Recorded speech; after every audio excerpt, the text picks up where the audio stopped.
Uh-oh. We're live. What I got to do? We're live, Bradley Bagwell. We are live. Yes, we are. How are you? And welcome to Soulfood Sunday service. I'm so freaking happy to be here. I am so happy that you are here. Gosh, I have missed you. I have missed you. But I missed you too. Well, that's the coolest thing, man, about recovery and living dreams and learning stuff and having these lives. And you move and things happen. And I mean, it's always amazing to see progress, to know progress, and then also on those times that you have to take some time for yourself. That was what was beautiful to me about our weekend. That was really great when you just said, "I gotta do it," and I was like, "Oh, that's so good. That's so good." Yes, you got to do it. And I'm so good with that. So good with that. So we got some folks coming on. I think I'm going to do a watch party here for just for LC Recovery Motivation, possibly.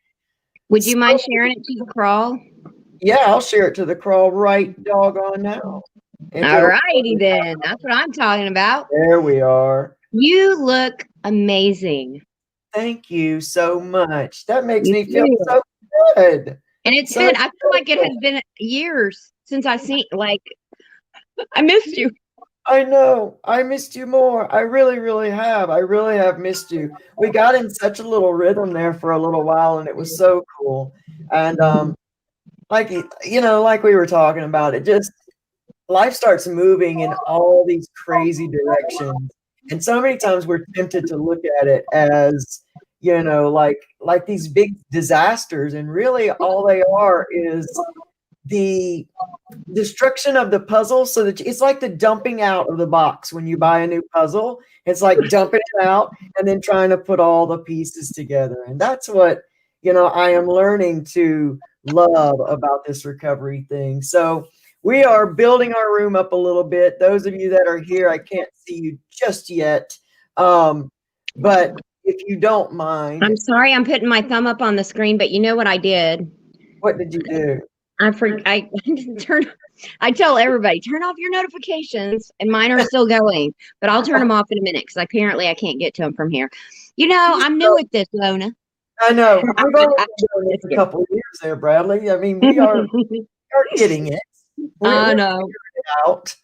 So if everybody doesn't mind, please give this a share out. We would really, really appreciate it. We're going to talk about some amazing things in recovery tonight. A lot of stuff. We're going to have a tribute. It's going to be so good. Yeah, it really is because, man, I've done some digging this past week and really visited some emotions that I didn't realize how far away I had gotten.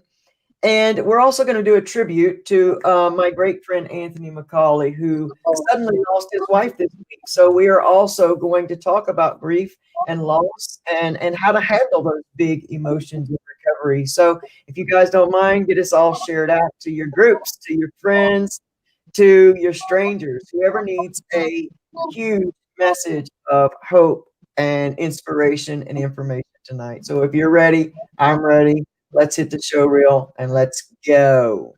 Let's do it.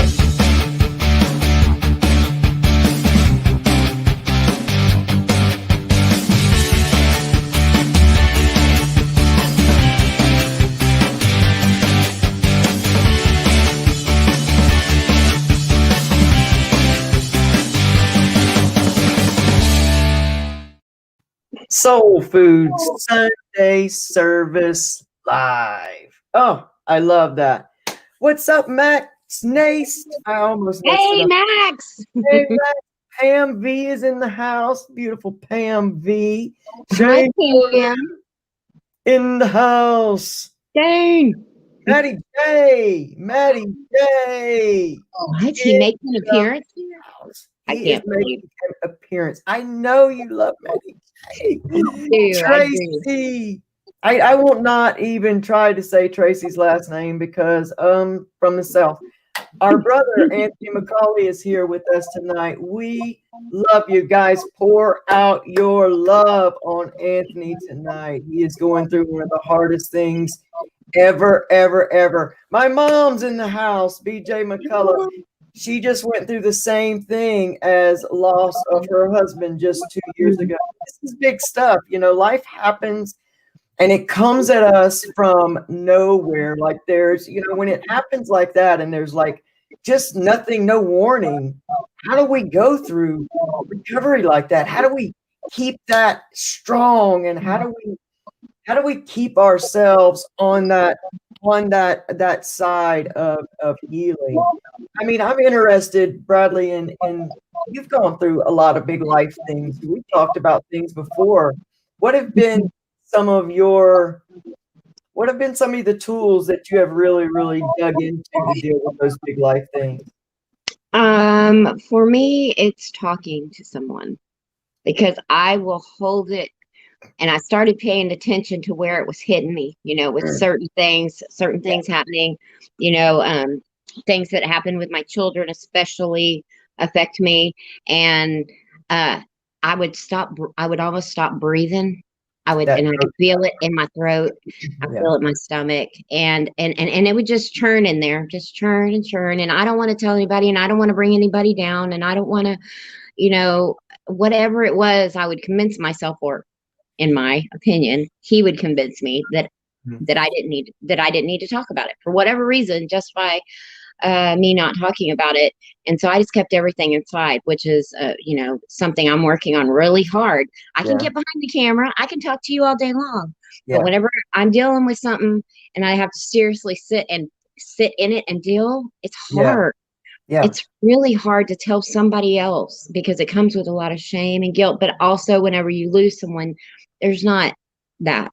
But you just have to. That's still really important. You can't, whatever it is, pick someone that will sit with you and just sit with you and hug you when you need a hug, listen to you, you know, scream or holler or cry or hit a pillow or whatever it is, because there's a lot of emotion that comes up whenever when you lose someone.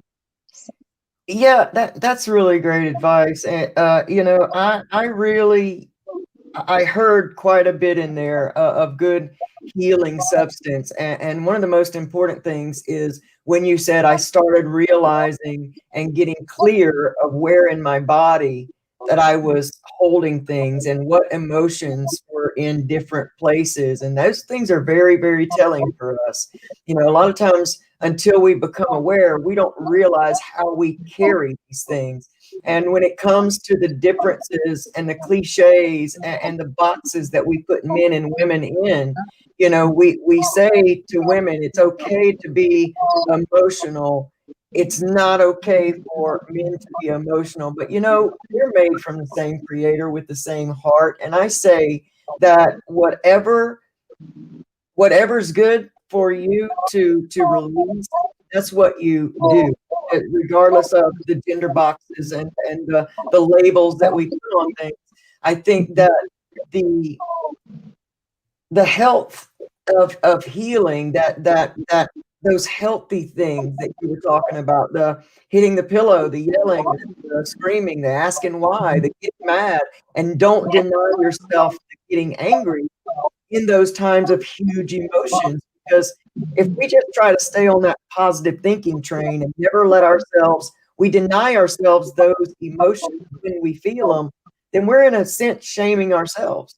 We're in a sense saying it's not okay for me to be angry. I've gone through a lot of that because, as you know, anger was my big issue. And I had to have somebody tell me, it's okay to be angry, man. Like you're not going to not manifest your dreams, or you're not going to have bad things happen to you because you get angry. But for me, I was afraid to go back. I was afraid to go back to that real angry person, that dangerously angry person. This anger for me was just as big of an addiction as substance was. That was it's our God-given right to feel anger, sadness, happiness, joy, all of those, all of them. We are, that's what we're here. We're supposed to feel those things. But because of what you said, that other side of the spectrum that we hit in whatever has happened to us through our lives, that can be a scary place.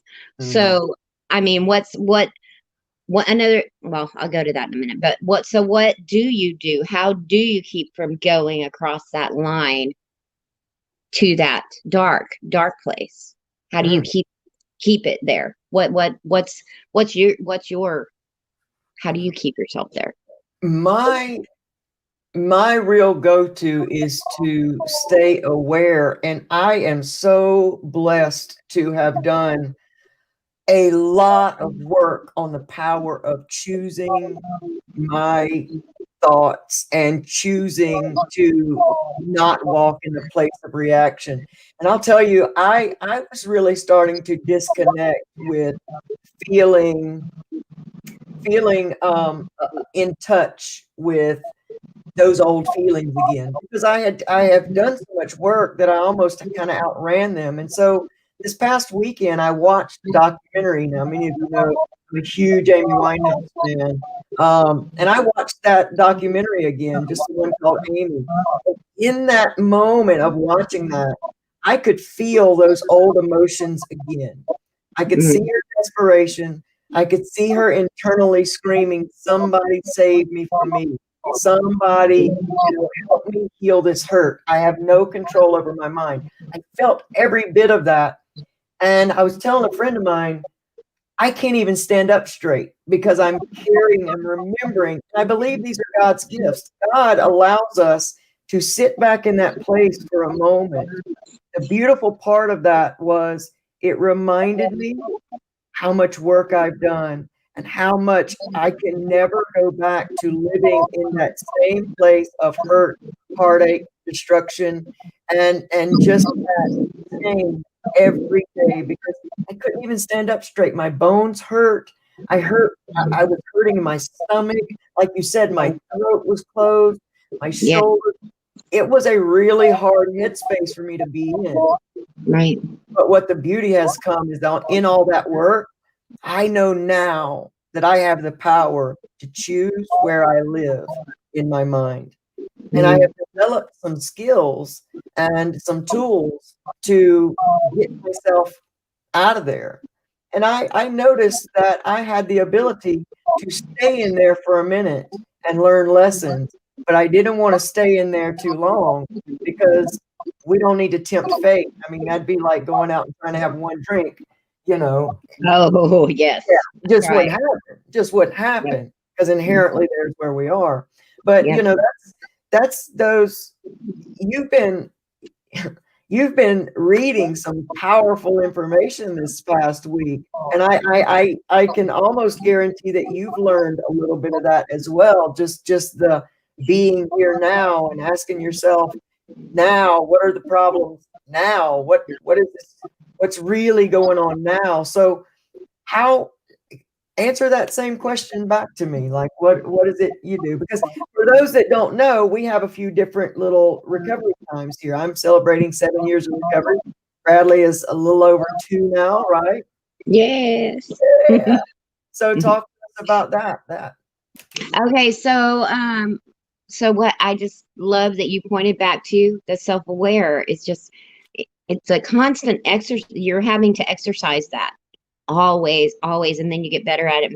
Before you know, it's kind of like a natural thing that you notice, and then it's just okay, so this is what I got to do, and this is what I got to do, and I'm still learning, obviously. So I can't wait to see what it's going to be like next year, because when I look back last year, I was seriously lacking a lot of tools that I have now, and a lot of that comes from the butterfly way, and then some of that is just my own, listening to Dr. Joe Dispenza and people like that, and things that are going to help me get my mindset right. Because what happens, and you already know this, but I'm just going to say, what really made sense to me is that we have these pathways in our brain, these neural pathways. And for me, it was painting that picture in my mind, like grass just being run over until it's like this solid, but you're not going to go through the high grass. You're going to keep going through that path that's been created. but on that path is all the bad stuff that you kind of, it's created how you deal with every single Every, thing. So like every, becoming aware of that, and so much of it we don't even realize that we we do. don't. We Yeah. don't. And but we have to start, and it just starts with the small things, I mean, to me it was like learning yoga. She was telling me, lift my right hand, and I'm lifting my left hand, and like all confused because she's, Yeah, but now I get, and like it flows because it was just one little step at a time. But so then creating those new pathways of how you're going to health, how you can handle those things in a healthy way so that you're creating new pathways. And I yeah, just love that picture. yeah. To me, I'm like, oh good, I'm starting a new pathway because I handled it different this time. Yes, and Yeah, getting excited about that thing, getting so yeah, excited about that small thing. It's the power of being here now. It's the power of being present when we are able to stop and notice that we have made progress. That as small as it is, we're making progress. It's like learning any new skill. We go into it blind. We don't know what's happening, and then we just start learning it little by little, and that is an amazing thing. And I can tell you, and anybody that's listening, that once you begin an awareness practice and becoming aware and self-aware, it does seem like a daunting task in the beginning, but yeah, surely before long, it does end up just becoming second nature. And, I'm always looking for it now. I'm always checking in with myself now. But it wasn't all unicorns and rainbows learning how to do that. And sometimes, of course, you're going to get frustrated and say, it seems like yeah, a full-time job.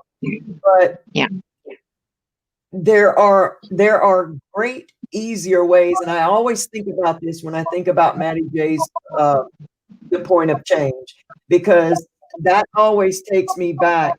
The point of change is getting a hold of that information that makes sense to you, like that illustration about the tall grass and the low grass. That thing mhm, really made sense to you, yeah, and you're tempted to think, well, wait a minute, this seems so simple. Why didn't I get this a while ago? But you yeah, didn't have the tools to get it a while ago. mhm, But yeah, everything that we've been through, all the times that we tried and failed, all of the having 6 months clean and going back, or 15,000th time in rehab, everything that you're doing is adding a little bit extra to that toolbox, is really building up those foundations. The thing that really made sense to me was way back in the late 90s. I'm telling on myself here. The very late 90s, when I heard that analogy of the gator brain syndrome, where the mind and the amygdala or whatever of the addict is the same as it is in the American alligator, which says it's hungry, it eats. It doesn't make a decision about whether there's a 2-year-old there or a chicken. Whatever it's hungry, it eats. That was a moment to me that was like, oh, that makes a lot of sense, because I was hurting people and didn't want to. And it was such a hard thing to have to look at the people that you love and make that decision to go ahead and go through with what you had to do to gain that substance.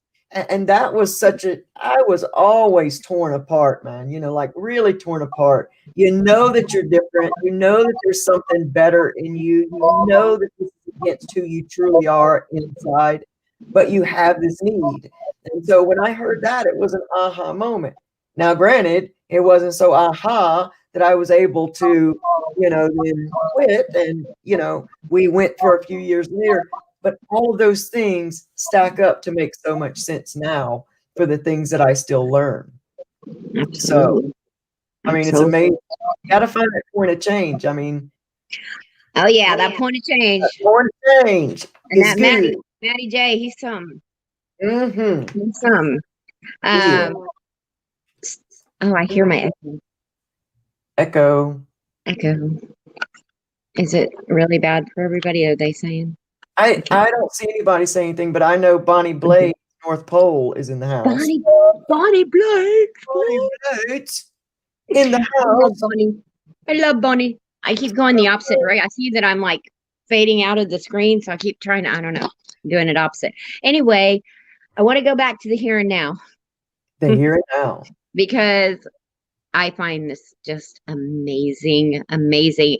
And on here, if you can learn just that one thing, because that's really what I learned this week is just that one thing. It's taken me different directions, but well, last week I learned this, but that the ego exists, or it can really, really take you for a spin when you're trying to live in the future or the past. But when you're like right here, right now, it's really hard for the ego to do that because you're right here, right. I wish I could describe it with the beautiful words that I heard this week. And actually, what's really strange is God is good. He put it in several different things in several different ways so that I would really hear it, and that was cool. But so for instance, I get caught up in what's going on in the house sometimes, and I should have done this different, I should have done that different, and and then it doesn't need me to it doesn't mean need me to take it apart like that. There's really no point. There's a lesson to be learned, but the shoulda coulda woulda, well, I'm going to do it better next time. That's really how I have to go forward from here, because I torture myself. Oh, I know. Yeah, I'm a big shooter. I'm a big shooter myself. I mean, I should carry around extra clothes because I should myself way too much, entirely too much. And that's the thing I've been working on. I am now in that place where I am truly trying to eradicate ego, and that is a very, very hard and another full-time job when you first start it. So I know next year I hope to be, even better, and the year after that I hope to be even better. But the ego is what a lot of us like to call Satan and the devil, because that's really, the duality that we live with is, that ego really has a lot of power over us. And until we get to that place of awareness where we can begin to, realize that that's what's talking, because the ego will talk to you beautifully in here with some beautiful things to make you feel justified for doing the things that you should do. Oh, Martin Garcia's in the house. Guys, you got to check out the Recover Yourself podcast. It's a beautiful thing. That guy's doing some big things in our world, bringing out some good news. But really eradicating that ego, and Martin John and I talk about, tearing down the labels and breaking through the barriers of the boxes that really hold you in place. That's going to be a big freeing place for anybody going through recovery from substance or trying to recover from trauma. All of the things, we're all recovering from something, and that's the God's honest truth right there. And when we start to see that everything is less literal and more metaphysical, and everything has a big meaning, there's so much about this with my good friend Anthony that, there is always a purpose in great pain. It never comes and just comes to waste our time if we choose to purpose it. And I know that out of what he's going through right now, God is really, really putting in place these big changes for not just this immediate now, but for this entire movement. And I don't want to get into details of that right now, but there is going to be powerful purpose that comes from this pain. And it's somehow, when you're going through pain like that, and you trust and know that there's a purpose for it, and you stay in that place of the here and now, because again, anxiety comes from living in the future. Depression comes from living in the past. If we get still right now, and we really ask ourselves, what can I do about this right now? What's coming up for me to feel right now? And am I safe to feel this? Am I safe to feel this alone? Because I'm always safe to experience my emotions. There is nothing that makes a decision for me to use. I make the decision. It comes in a thought. And once we realize that thoughts produce actions, not actions produce thoughts, if thoughts produce actions, we can arrest that thought when it comes up. And so ask yourself, if you're in the midst of great pain, am I safe to feel this alone? Or do I need to have someone I can trust to just even sit here with me while I feel it? I mean, That's really good. You said in the beginning was, you know, to have those resources, and what helped you was the talking. I'm not a big talker because I don't like to hash over things, but I do sometimes need someone to just sit Yeah. in the room for me, because for me, if I kind of talk it out, I'll just kind of continue to work out the shouldas and all that in my mind. And so sometimes I just need somebody. Sometimes I've called you and you don't even know it, just to sit and have a conversation with me while I was sitting in this other thing, just to hear another perspective of different things. So, you know, I think you got to find what works for you and not be afraid to try a whole bunch of different things. I mean, and arrest the thoughts. Arrest the thoughts. They don't have the power. You possess the power. That's the beautiful thing about recovery that I find is I possess the power. And I give those things way too much power when I hand it to them. And we got to realize we hand our power over. We say, oh, here. I don't want to all the time. Right. We give it. Whether it's an argument, whether it's whatever. I gave my power I gave a little bit of my power to a lady in Walmart today, but then I quickly got it back. You know, I didn't give her all my power. Like I used to give everybody all my power. That was really hard for me to understand what somebody was trying to say. And so I want to be clear on that. Like, if you are angry at someone, you're giving them that power over you to that you lost your control, your own thoughts, you know. I don't know why I found that when somebody in the beginning kept saying, you know, you're giving them your power. I was like, what does that mean anyway? So I just wanted to say it can mean a lot of different things, but I mean, especially with anger or just frustration and things like that. Whenever you're letting someone have that, it's all in you though. Yeah. You have complete control over it. Yeah. And what you're really angry about, I like to ask questions and go deep on the questions, because I'm trying to eradicate the ego here, because I want to be free of this. So I ask myself, what am I really angry about? Am I angry because of what they've said? Or is it deeper than that? Is it going deeper to where I feel violated, or where I feel like you're trying to exert your power over me?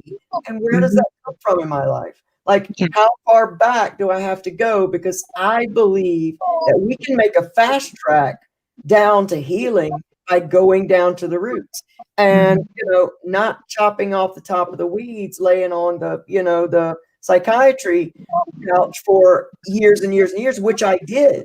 You know, I did for so long and could not understand why I wasn't getting better.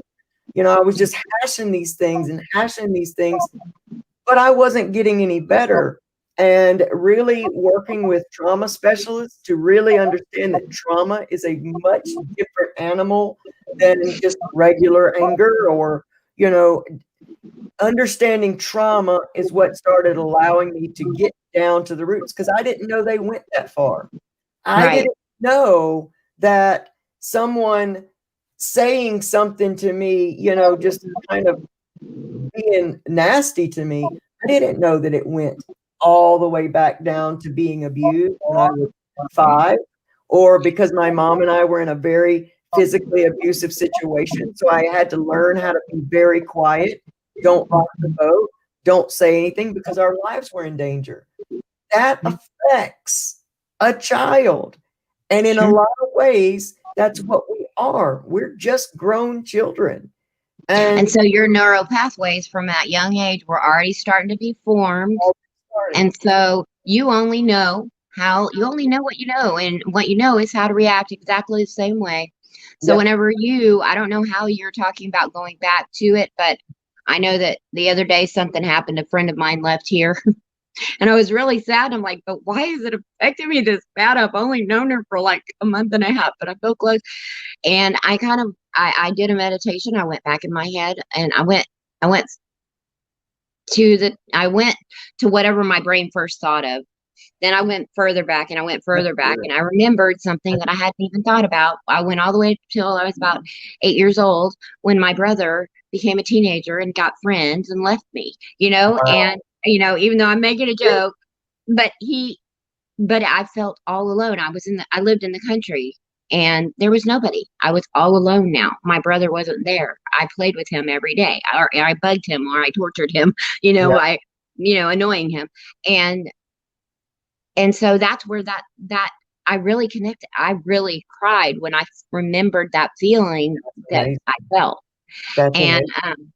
so for even though I mean, I'm just saying that sometimes just getting really still, getting really quiet, and thinking about those things and trying to backtrack to the very youngest time is where you Yeah. need to start. Yep. That's where the healing starts. Is just acknowledging that you didn't acknowledge way back then. That's so true. And really, that's what you said, the magic word. That's where the healing starts, because we can get to a place where we are recovered, and I believe this with all of my heart that, I know that I'm going to get to a place where I am recovered.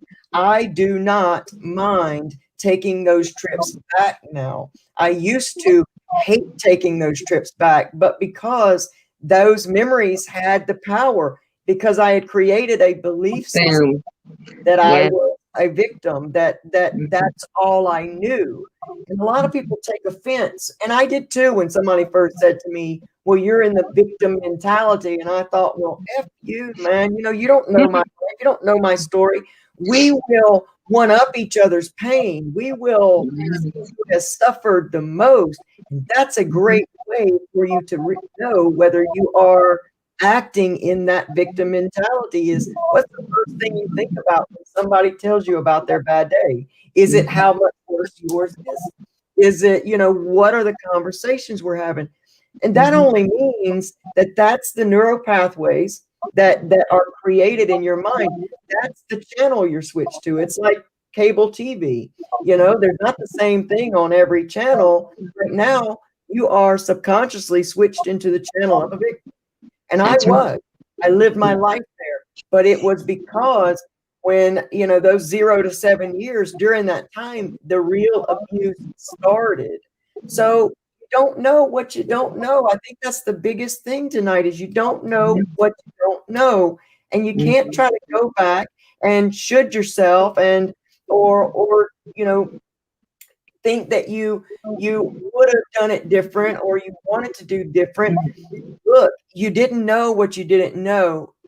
It is not all gone. You can heal from here. It's okay to go back there and visit that child that's sitting there in the room saying, "I'm unheard. I'm not worthy of love. These things are happening to me." And even though children are quick to make everything their fault, we are adults, and at this point we can say, "No, it's not my fault. That wasn't my fault." And I That's was right. angry, and I was all of those things because we formed opinions from the minds of children, and we carried those things along with us as we kind of grew, but we never grew our opinions of that. Right. It wasn't until I had a child of my own and began this healing that I truly understood my own mom. Because we have, and you'll understand this, a lot of you will, I believe it. We have this picture of what parents are supposed to be. Mhm. We really, really do. And my mom was a young 17-year-old girl fighting her own parents to have and keep this baby in the 1970s, deep South, unmarried, messed around with a guy she didn't even hardly know, and now trying to navigate. And somehow we expect that the moment you have children, you are to become this whole different person. And I beat myself up for it because when my son came along, he didn't come with a booklet or a book or a magical feeling that changed me into the world's best father. It didn't happen. And I realized that there's no magic that comes with a child. I'm still the same screwed up me, but now I'm responsible for this other life.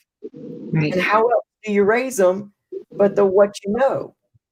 That's right. So there's so much now that I go back and I look over, and you can get caught up in the would-haves and the should-haves, and I should have done this and that.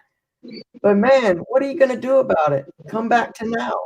The best thing you can do is heal this now and let it play out. But, that was the anger that I carried for so long. And it was a false sense of anger. It was a Right. false sense of anger for my mom. She didn't have the skills.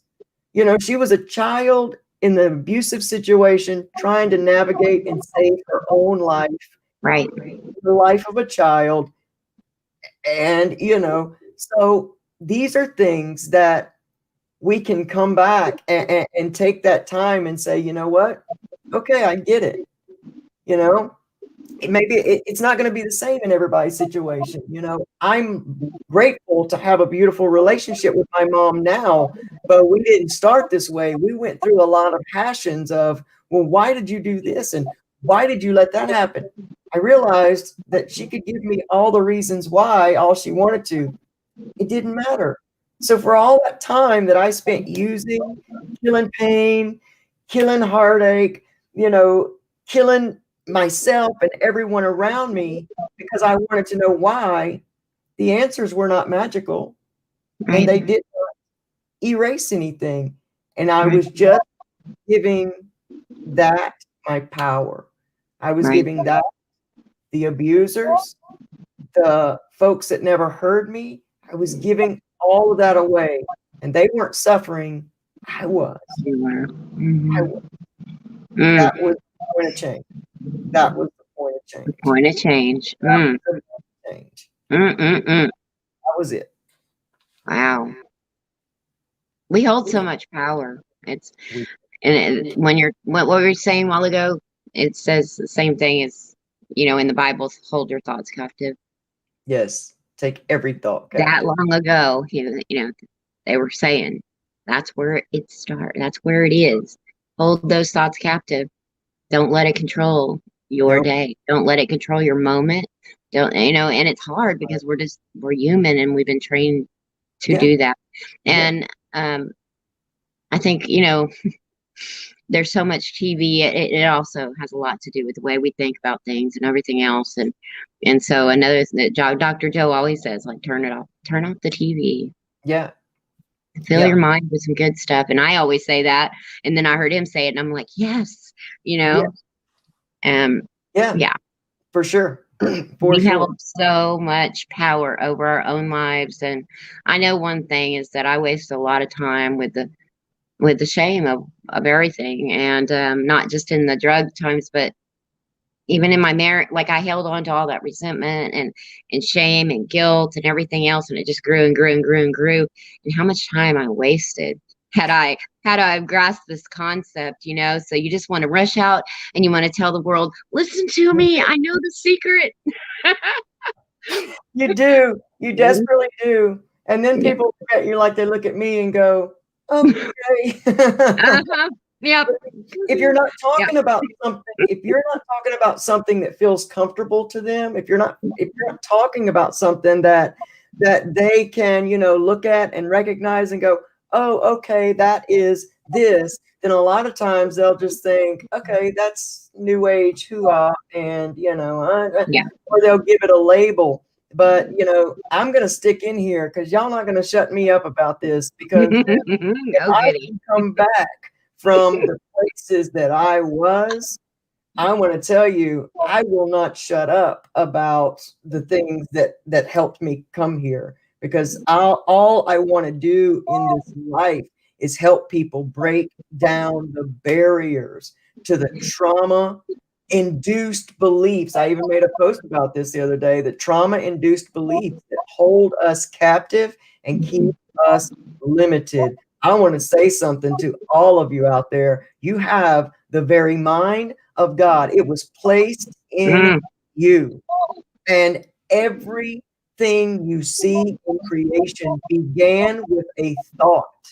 And I want to tell you, as important as your thoughts are, your words are that much more powerful. In the beginning was what?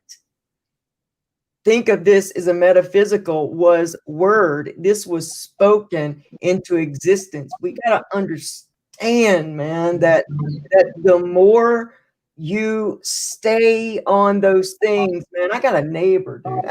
And this, I love the guy. He's a great guy. Great guy. Every time I see him, he tells me, I'll ask him how his day's going. Well, I had this happen, and I had this happen, and I had this happen. And he's always having these negative little things happen to him. And he's a great guy.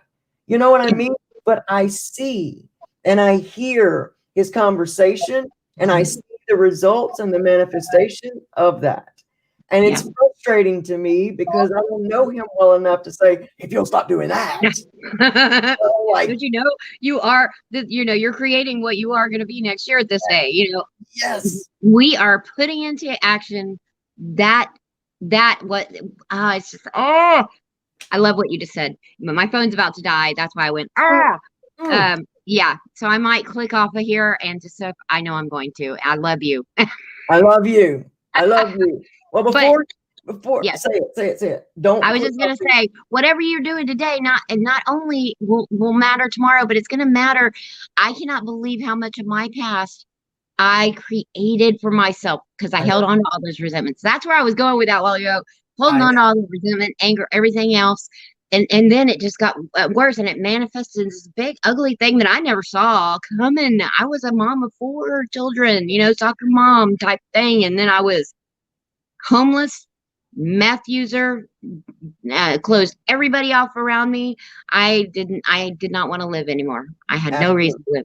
I thought, and now I'm creating that rotation for a much better future. And I hope that everybody here does that too, because I love everyone here. I do too. Thank you so much for saying that. I really do appreciate you saying that, because that is so good and so powerful. And, I want to say to you, I love you. I'm so grateful that you're going through all of this. I told you, I've been talking this up. I've been praying for you. You've been so close, and it's like being so close. I just knew that, that you were going to find that path and follow that path to self-awareness, to self-actualization, to, just to coming into knowing yourself. Listen, everybody, that's what we're missing. We are missing so desperately knowing who we are, who we were truly designed to be, that real us. There's been so many things that you've tried and failed at in your life that were not even your plans for you. And they were somebody else's, plans for how your life should be. And you took that as gospel because they were older. They might have been your parents. For me, it was my grandparents. They laid my life out for me. And when I tried it and failed, I was a failure. But the fact of it is that wasn't my stuff to do. And sometimes we got to be able to take some of that back and say, hey, wait a minute. What have I really failed at that I've wanted to do? And you might find it's been almost nothing, that there's not hardly much of anything that you have attempted at and failed at in your life that you really wanted to do. That's why so many of us stayed on the addiction train, because we wanted to use, and we did, and we got pretty darn good at it, whatever good at addiction means. I became fully engulfed in the belief that was the thing that I was best at. So if I couldn't do anything else, I knew how to show you a good time. up until I lost control, and then you were babysitting me all night. So then it wasn't a good time. So, that's what I believed. Get a hold of those beliefs, ladies and gentlemen, and you will change your entire existence on this planet. Get a hold of those beliefs. Those are the things that are keeping you locked up in this little bitty place of believing that mistakes and failures are bad, because they're not. If we got to fail, always fail forward. Just get up and do it again and again and again. If you feel called to do that thing, you feel pulled, and you know the difference. Everybody says, well, how do I know? You know, if it pulls you from here and from here, it's your purpose. If it pulls you from here, you might want to ask a few more questions. That's all I say about it. But follow that thing that pulls you from the inside. Those things and it just starts to, I mean, if you want to just start somewhere, just start by being positive. Start by not supporting the trash of people downing other people, and talking ugly about other people. You get to choose to be part of that conversation or not. Absolutely. That's where it starts. Just that sounds simple, but it's tough. But we can do it. And then before you know it, you're only looking for positive stuff to watch, things that are going to bring you happy. That's true. It really begins with gratitude. That gratitude practice is a life changer, not in just because you want to be thankful, but because it truly begins to open your perspective to different things, to beauty around you, to the blessings that are in your life. Because when you're so caught up in the anxiety, it's because you are thinking of, your attention is drawn to everything you think is wrong in life. It's just as easy to turn around and find what's right. It will take effort. You're going to have to blaze new neural pathways. But just like you blazed the ones that got you here, you can blaze those new ones that will take you anywhere and everywhere you want to go. So we're running out of time here. Before we go, I would like to, number one, thank you so much. It's been a beautiful conversation. I love it. I love where you're at. You are going beautiful, beautiful places. I love it. I love all of you. Thank you so much. Guys, please, please, please remember our good friend, our brother in recovery, my friend and brother, Anthony McCauley. Right now, I have made a little something special for him as a tribute to his wife. Those that showed up late, our friend Anthony McCauley lost his wife suddenly, very unexpected, just this past week. And today were her services. And this has probably been one of the hardest days of Anthony's life. So I want us to show him mad, mad warrior love and just wrap him in our comforting energy and prayers to let him know that his community is behind him. And so I made this for him. And if you guys don't mind, let's watch it too. This is for Anthony McCauley. His wife was named Corda McCauley. She was absolutely beautiful. A couple in recovery. See, we can recover together. So this is for Anthony, everybody.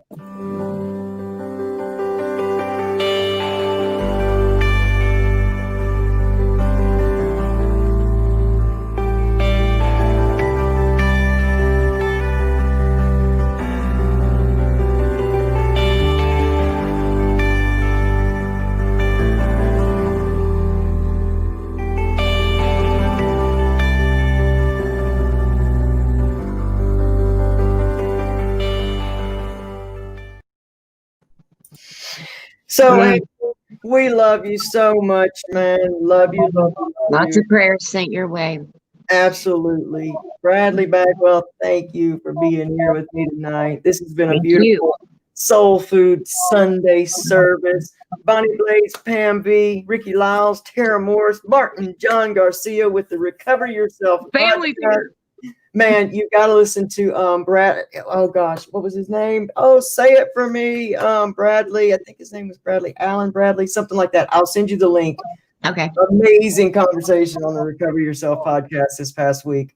Beautiful. Send it to me. I want to hear it. That. Everybody else that I can't see that I didn't say hey to, Lisa Vargas, to Jesus. Hello, everybody. Love you. Maddie J, my mom. I love you with all my heart. You guys have an amazing night.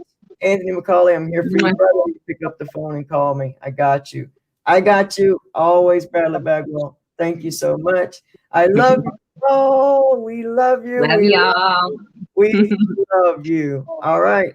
I'll see All you right. next time. Okay. Good night.